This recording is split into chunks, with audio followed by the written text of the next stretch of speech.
Assalamualaikum warahmatullahi wabarakatuh. Perkenalkan, nama saya Denis Setiawan dari kelas 11 IPS 3.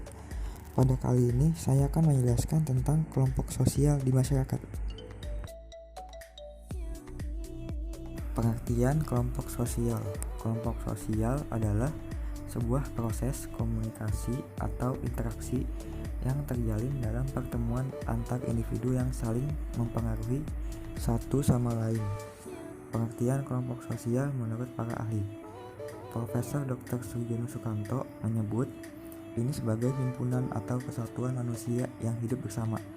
Antara anggotanya saling berhubungan, saling memengaruhi, dan memiliki kesadaran untuk saling menolong.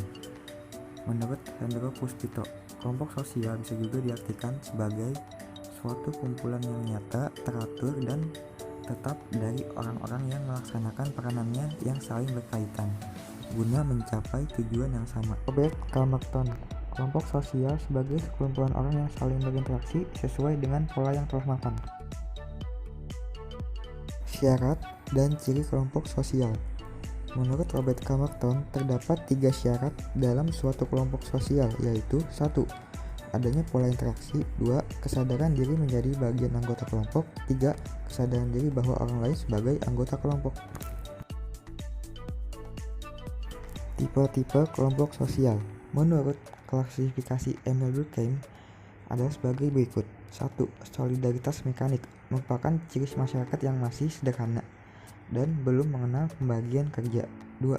Solidaritas organik merupakan bentuk solidaritas yang telah mengenal pembagian kerja. Bentuk solidaritas ini bersifat mengikat.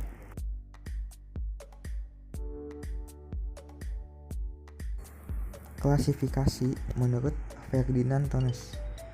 Yang pertama adalah Gemeinschaft atau paguyuban, merupakan kehidupan bersama yang intim, pribadi, dan eksklusif yang dibawa sejak lahir. Contohnya seperti ikatan keluarga, perkawinan, dan agama.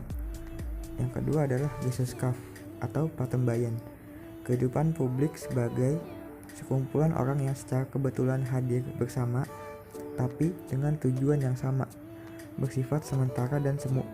Contohnya seperti ikatan pekerja dan pengusaha. Di bawah adalah contoh gambar dari Gemeinschaft dan Gesellschaft. Hubungan antar kelompok dalam masyarakat. Menurut Kinloch, kriteria hubungan antar kelompok dalam masyarakat adalah sebagai berikut.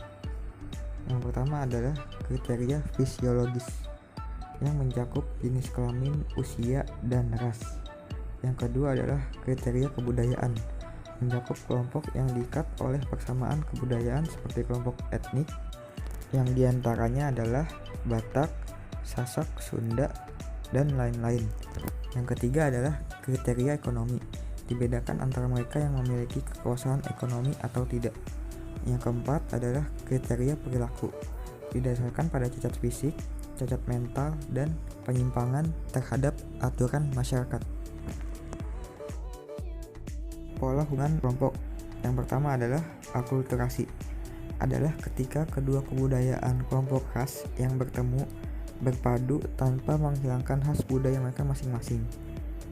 Dominasi adalah suatu kelompok ras menguasai kelompok lain. Bentuk dominasi adalah genosida, pengusiran, perbudakan, dan segresi. Paternalisme adalah bentuk dominasi kelompok ras pendatang atas kelompok ras pribumi.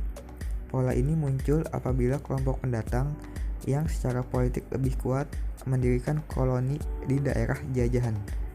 Integrasi adalah pola hubungan yang mengakui adanya persamaan perbedaan ras dalam masyarakat. Pluralisme adalah pola hubungan yang mengakui adanya persamaan hak politik dan hal perdata masyarakat. Asimilasi adalah ketika kedua kebudayaan kelompok ras yang bertemu berpadu sehingga menghasilkan budaya yang baru.